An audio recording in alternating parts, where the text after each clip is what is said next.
is truly human, and that is his role as the artist for us. And I think it's incredible to be able to support a film like that and get it made, because it does help us to be more human. But there are little moments in it. I noticed this time, because we've seen it before, and Ai Weiwei was at our last screening, and Marty interviewed him after the film. In a way, we were so taken aback, because I guess it was almost premiered there in Canada, that all of us were almost wordless. And he, of course, he says what he says in the film. He doesn't say it as a result of an interview. But I just, this time looking at it, and the one thing I had remembered so well was the brother saying to his brother, you know, if you want to go, I will go with you. And it seemed to me, it was from the Old Testament, when Ruth says to Naomi, you know, where do you go? I will go. Mm-hmm. And it seemed to me to be all religions and all really human feelings and all human beings' feelings for each other, especially in families.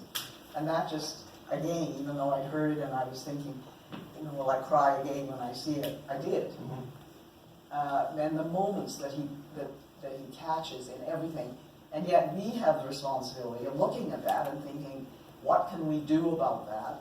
And at the same time, we're saying, oh, thank God that isn't me. Thank God that isn't my child. Thank God that I'm not carrying that, or I'm not fording that river. But those of us who are able to see this, we then have a responsibility to do something about it. The artist has done it. Now we have to do something about it. I want to come back to some of those images too, because I think, as I said, from last time that we saw it together to this time, and you've seen it multiple times, you know, to Bush the cat, and that young girl in the camp who just couldn't get over the fact that how boring it was to be a refugee. There was just nothing to do. And that poor Siddiqui family, that 5 of them were lost at sea and nowhere to go, and no sense of a way to get out. And this one, you know, in a movie full of statistics, you know, that when the Berlin Wall came down, there were 11 fences in Europe, and now there are 70. So in a way, you know, you kind of commissioned this film, you produced this film through Participant, you helped bring it to life with a view to fulfill your goal of Participant, which is to bring about social change. Tell us about how do we go, you know, where do we go from here? How do you get people to move on from here? Yeah, I would say at Participant, what we look to do is find complex, compelling stories that we're not looking for specific issues, we're looking for talented artists and filmmakers who have powerful stories to tell. So when we heard that Ai Weiwei was making this film, it was a complex story about one of the most pressing issues of our time. And this is a work where art and advocacy come together so seamlessly, because as Adrian said, he's the artist and he's showing this issue through his lens. How can we, a participant through our work, extend the life of the film by creating a bridge for audiences to become part of the positive social change that needs to come as a result of this film?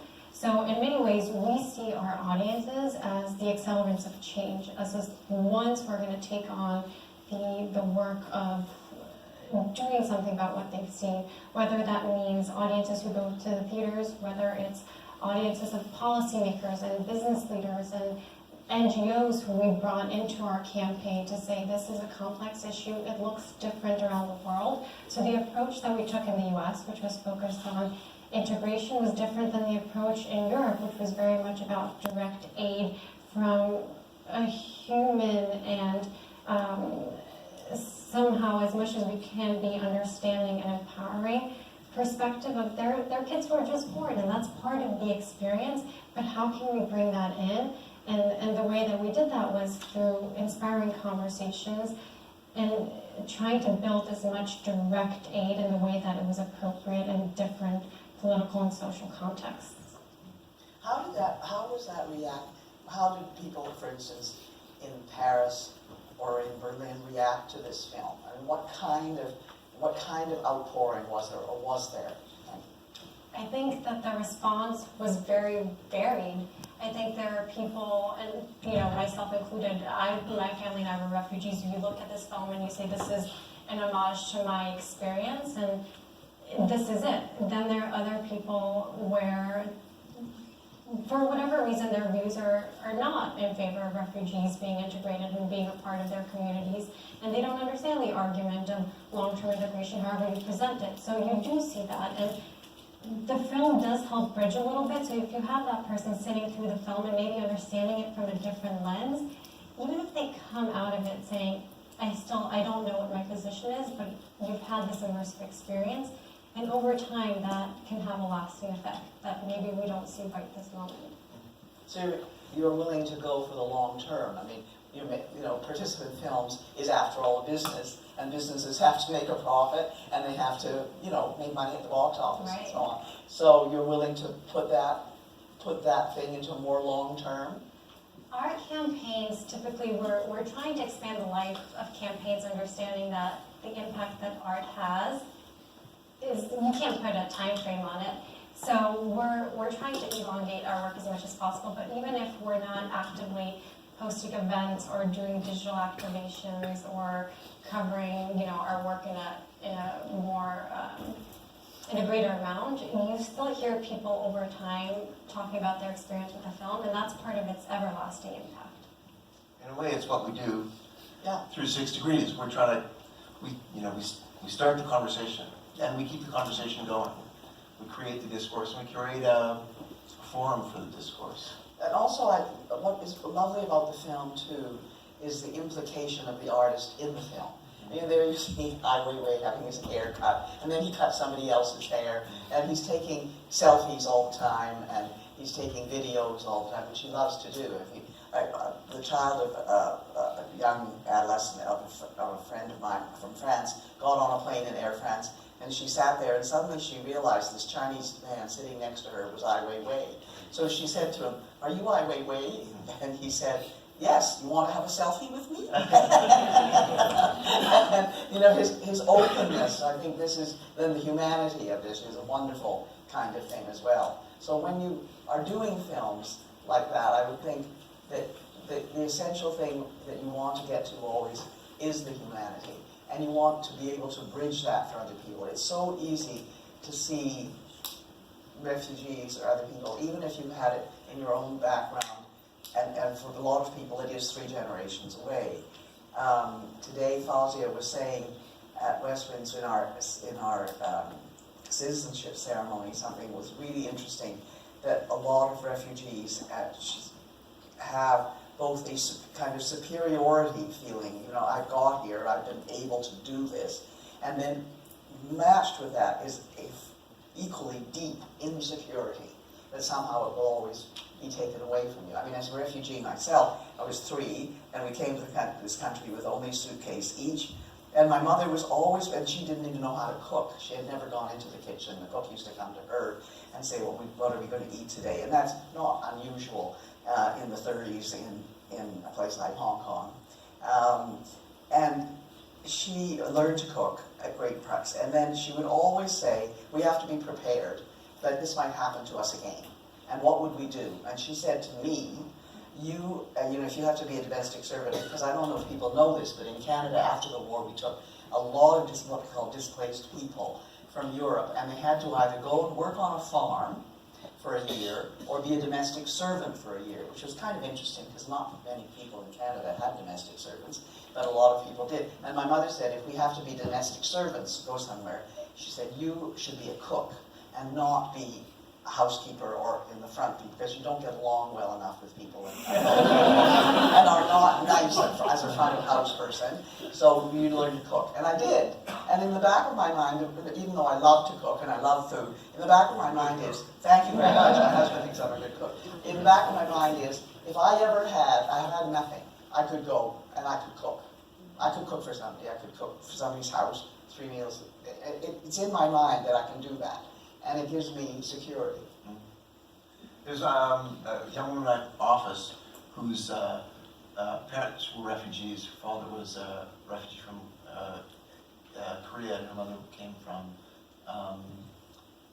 Serbia, and her father keeps a briefcase with all his immigration documents in there now, in a particular spot in their house. It's always there, and he's very quick to make reference to it in a way like you and your skills in the kitchen. It's his lifeline, it's his proof that he not only belongs, but that he can prove that he belongs, that he can find a way to stay. So there's a great, but I love this idea of humanity, which came up so much in our conversation yesterday, and the Queen of Jordan brought it up also. You know, the task is to help maintain the humanity. And that's really difficult because it's so easy to see people under conditions like that dressed the way they are, you know, and you know, sometimes you wonder where do all the old clothes go, right? Because, you know, we give clothes away and we think, where do they go? They're still perfectly good, but we're, you know, H&M changes their repertoire every 5 weeks. I know because I go by the store and I know the girls and they tell me, you know, 4 weeks there's something kind of interesting coming in, etc. And so we're in this wasting, you know, consumer society. All these things go somewhere. And you see, I was waiting to see, would I see somebody wearing something, you know, that we have thrown out, a child, and just, this is really fascinating to think of this recycling in this way, and yet, you know, is that some kind of link of humanity? I don't know. Yeah, and we did an exhibit, it was in New York for a time where he had the clothing that he had found in different places that he visited from the refugees that were left behind, and you're walking through these rows of the clothes, and there are real people with real experiences that inhabited them, and the proximity, you look at 65 million and it's overwhelming, but you look at the clothing of a small child, and you relate to it on a more humane level, which I think all of this fundamentally comes down to is we're all humans, and we share a small planet that we're all in together, and yet we decide to put it on our minds. So we open up 2 questions from the audience. There are 2 microphones out there somewhere. And so we have time for a couple of interventions. And comments, I think it was interesting. I hope you did cry. Here's a question in the middle. I don't think I need a microphone. Okay, go ahead. Curious as to the one scene where there's, you know, they have to go through 4 countries and militaries to get the tiger out to South Africa, and all the effort that gets put in to save the tiger. That was kind of like, I don't know, that affected me. It's like so much work put into saving this tiger, yet again, there's millions of people in the same situation, but where's their sort of airplane to South Africa? There isn't one. I think that was the point of the point of it, to see this image, and the fact that we do care. And yet, on the other hand, there was Taboosh, the pussycat, and still a pet, you know, in a situation like that, and being fed an egg. I mean, how many eggs do they get, you know, as people in that cat? The cat was getting an egg. So there are these strange imbalances, but that's humanity is not rational or ordered in any way. There are emotions people will feel towards a pet, something they don't feel towards a child often, and those things just happen. I think too, you know, it's I get stuck on the reference that history presents us with choices, you know, that and the choice we're presented with is, you know, will Europe descend into xenophobia, or will we find a way to rediscover the unity of Europe? And it's there is some pessimism, I think, in the film on that, and I think it's inextricably linked to the way that tiger is treated. There was a scene there where he kind of put it on social media for the traveling people getting out and seeing things better on the other side, and so they get up and go to that. I'm wondering if that is kind of just minutiae, and really the bigger problem is that people are just, there's war, there's fighting, that that's going on. I don't think that's social media caused that, is it? Yeah, so I think your question is, the guy from Brookings Institute at the end said, this issue we're facing now is massive movement of humanity across borders, and maybe it's social media, and maybe it's transportation is easier. I think I think Brookings Institute is not always right. I think he's completely wrong. I think, the issue is war, particularly the invasion of Iraq, 2003, and climate change. I mean, these are the two things that have caused the greatest movement of humanity since the great disaster of World War II. And, I was filming the film I made reference to in my introductory remarks, The Journey is the Destination. We filmed it in South Africa, and we were recreating the case of a refugee crisis from 2000 and early 2000s, 2003 in Mozambique, and we happened to be filming it on the day on which the United Nations announced that it was the day, it was about 2 years ago, it was the day on which the greatest number of refugees had crossed borders since the end of the Second World War. And we had about 900 extras in a refugee camp that looked just like this. And it was a very traumatic, actually, moment for us on the set to discover that had happened while we were recreating, for fun, and to tell our story, a situation of great trauma. At our 6 Degrees in Toronto, which we've had for two rounds now, we'll be having a third. We bring people from all over the world to address the questions of belonging and of home and of walls and of bridges. Those are titles that we get for each of our sessions. And one of the most interesting things is that we've had over the years, these 2 years, people who deal directly with the people coming off the boats, who are Italians or Greeks, or who are photographers who won Pulitzer Prizes because they've taken those. So we have it in our world, we bring that world in. Last year I was invited by a Greek foundation run by a wonderful woman called Mariana Variadilopoulos, who deals only with these things. And we had 3 days together with the mayors of these little islands in the Mediterranean, like Lesbos, which you saw, Kos, Chios, Samos. These islands have populations of anywhere between 900 and 2,000 or 3,000 people. And yet at the height of their financial crisis in Greece, when they didn't have money, they couldn't go to banks and get money out of their cars, they couldn't do anything like that. They were taking people in on their shores and building housing for them, not just putting them in tents.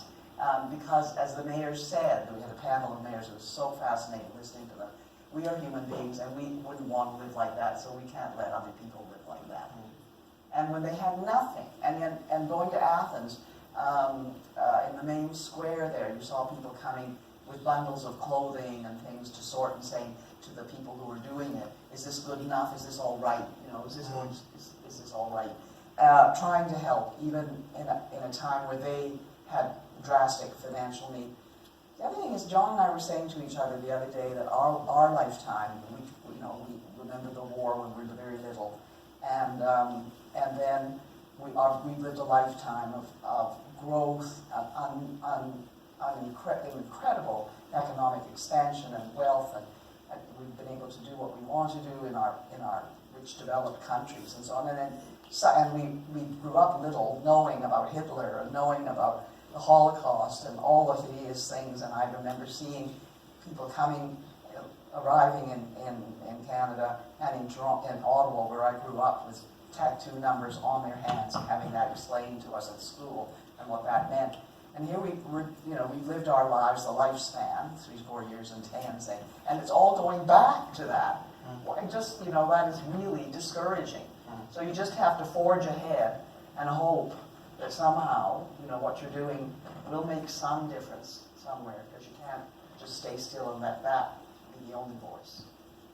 And I think you touched on something that was very important in our campaign work when you were giving the example about the Greek islands, which is how do you find that balance between direct, immediate needs that are necessary right now and that conversation to be had about long-term integration and infusing that sense of dignity into your perspective. So we were looking at what is the work that's being done in Europe to support employment, education, community integration, because it speaks to more societal values and these needs that are going to be there if we're not going to solve this crisis overnight. If these people are here, how can we find solutions that benefit everyone and look at the societal and economic considerations to be had when people are coming to our countries, and how can we just address that positively for everyone?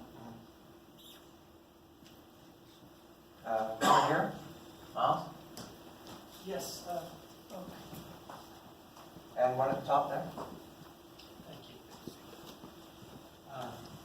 So the astronaut at the end of the movie, of the documentary, basically said what was determined yesterday with the objective, the goal of operationalizing compassion, which, when I think about it, is what the astronaut said. Essentially, love is the answer. And love is a nebulous word, but to be a little bit biblical, I'm reminded that we have an astronaut as our current Governor General, Julie Payette. And I'm reminded of the fact that the love is very much epitomized by the divine feminine and the divine mother being the way. And of course we see mothers in the documentary all the time carrying the children, and it's also, love is also a combination of truth and life.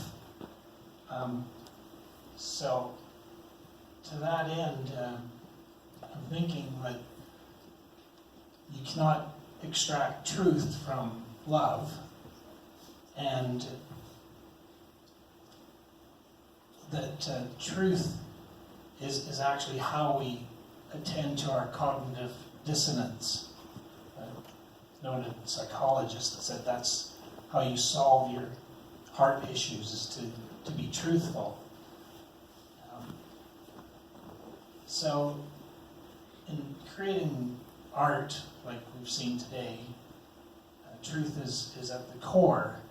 And when we think of the causes of these wars, we have to really drill deep.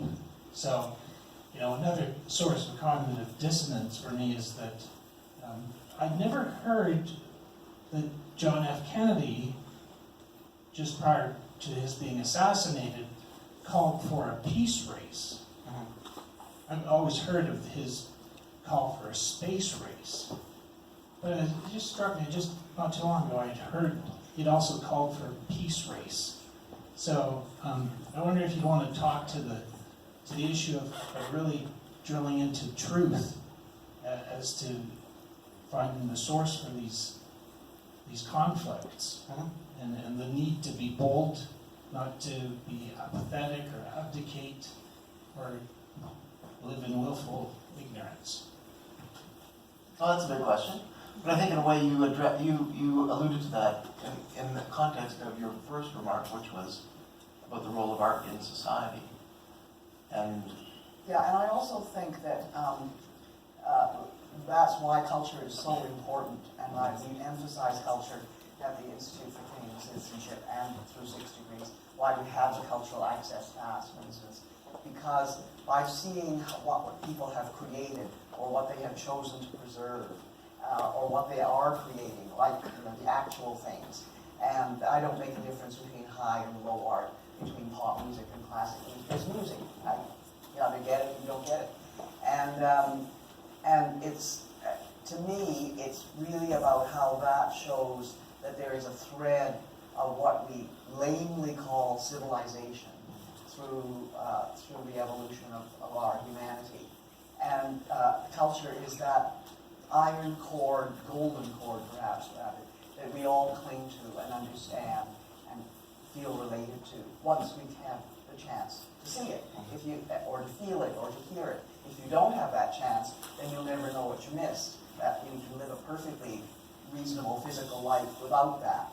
But if you, once you do have it, and you are into it, as you say, and you get the chance, well, that's what we want to give people with the Cultural Access Pass. Maybe it's something they would never have in their own country, even, and that's been said to us. Many people said, you know, we didn't have the chance to do this in our own country, so now we can do this, and it's for free.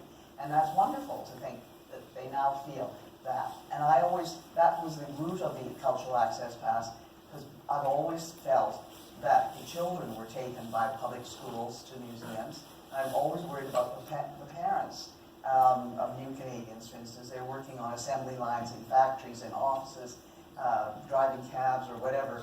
And do they ever get a chance to go? So this gives a chance for family to go and to get that feeling and just reverberate with it, whether or not it works for them, I don't know. But culture is the way in because it's universal and because everybody in every country tries to make it in their own way. So here we are, we should be doing that. I think our session yesterday too, I think, was so particularly moving and impassioned because so many of the so much of the discourse was told through story, and I think that we spent a lot of time not preaching at each other, but actually sharing stories, and I think that brought about truth. Last question out there. Just a question about what you think the antidote is to disaster fatigue, or what, you know, people having seen things right away react to really strongly, and then when it's repeated over and over and never seems to change, they drift away and become helpless, I think, in what they can do to change. So what would your recommendations be to counter that? My recommendation always is to plunge in and try to do something. And in the refugee situation, for instance, there's all kinds of groups, organizations, and so on who do very direct work, like finding a set of pots and pans for a refugee family that your church is sponsoring, or that your church is synagogue. We are linked, our parish in Toronto is linked with a synagogue, and we have managed to raise, and it's a downtown church.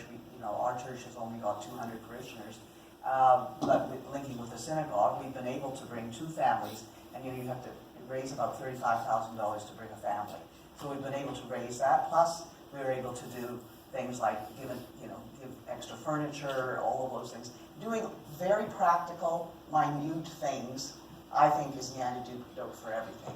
I don't think you do grand things or grand schemes. Most of us really aren't capable of doing that, and it takes a lot of work to do it, and you say you get defeated. But if you say, I could find a chair that you could give. We've been dealing with these kind of situations because we were involved with PEN Canada, which had taken, for instance, in 1990 at the time of the Balkan crisis. We took a family of writer and journalist and their 2 kids, and they didn't speak any English, and it was 1990, I guess, 1991. And we found an apartment, we found nice, I think reasonably nice thing, furnishings and all that sort of thing. We also helped with English. And as a result, he has gone on to be quite a successful writer, and she has gone on to be actually the person who is the right-hand person of somebody who runs a college at the University of Toronto. And really didn't learn English at all well, I think, Anna, until she was about 29. And so you see the fruits of that. I remember giving her my Corningware casserole, be a certain age to remember that one. The white one with the little blue flowers on the side, with that movable handle. And I'm sure, she's probably still using it. And those sort of things are really, they're very rewarding because you can see that because they're used, and that you don't get thinking you've got to do the grand big thing, or you've got to give a lot of money or whatever. Your time is important, your contact with them, the conversations you have, all of those things are the most important. I think, here's something. I was going to say, you were describing exactly what we did for our campaign. So for the digital actions that we set up in the U.S., the actions were we created an Amazon wish list with needs that refugee families who were being resettled had, and we worked with the International Rescue Committee to set those up. You come out of the film, you're inspired, you're made to feel something. What can you do? Well, buy $5 sponges or do something bigger, whatever that is, but you know it's going directly there. We also partnered with Kiva on their World Refugee Fund, so if you want to give $25 to a refugee entrepreneur that they pay back at a 97% repayment rate, you know who it's going to, you follow their story. Similarly, in Europe, we set up what we call the Human Fund, so we could get to those grassroots organizations speaking directly to people and their needs and say, give a small amount and here's what it's going to go to. Because you want that immediate connection to how am I helping this grand big problem, and just seeing that, okay, this is where it's going, and knowing makes you feel like you're doing something tangible. I think we just, as the last thought, I come back to the one of the women in the movie said, no one leaves their country lightly. We have to remember that. And it's not enough for us to remember that. It's not for us to keep repeating that. Because in our days, we may or may not get the opportunity to deliver a casserole dish to a new family, but we probably get the opportunity to confront our uncle or our brother or a stranger on this issue. And the more we can, as we heard yesterday, and the more we can change the minds of the people around us,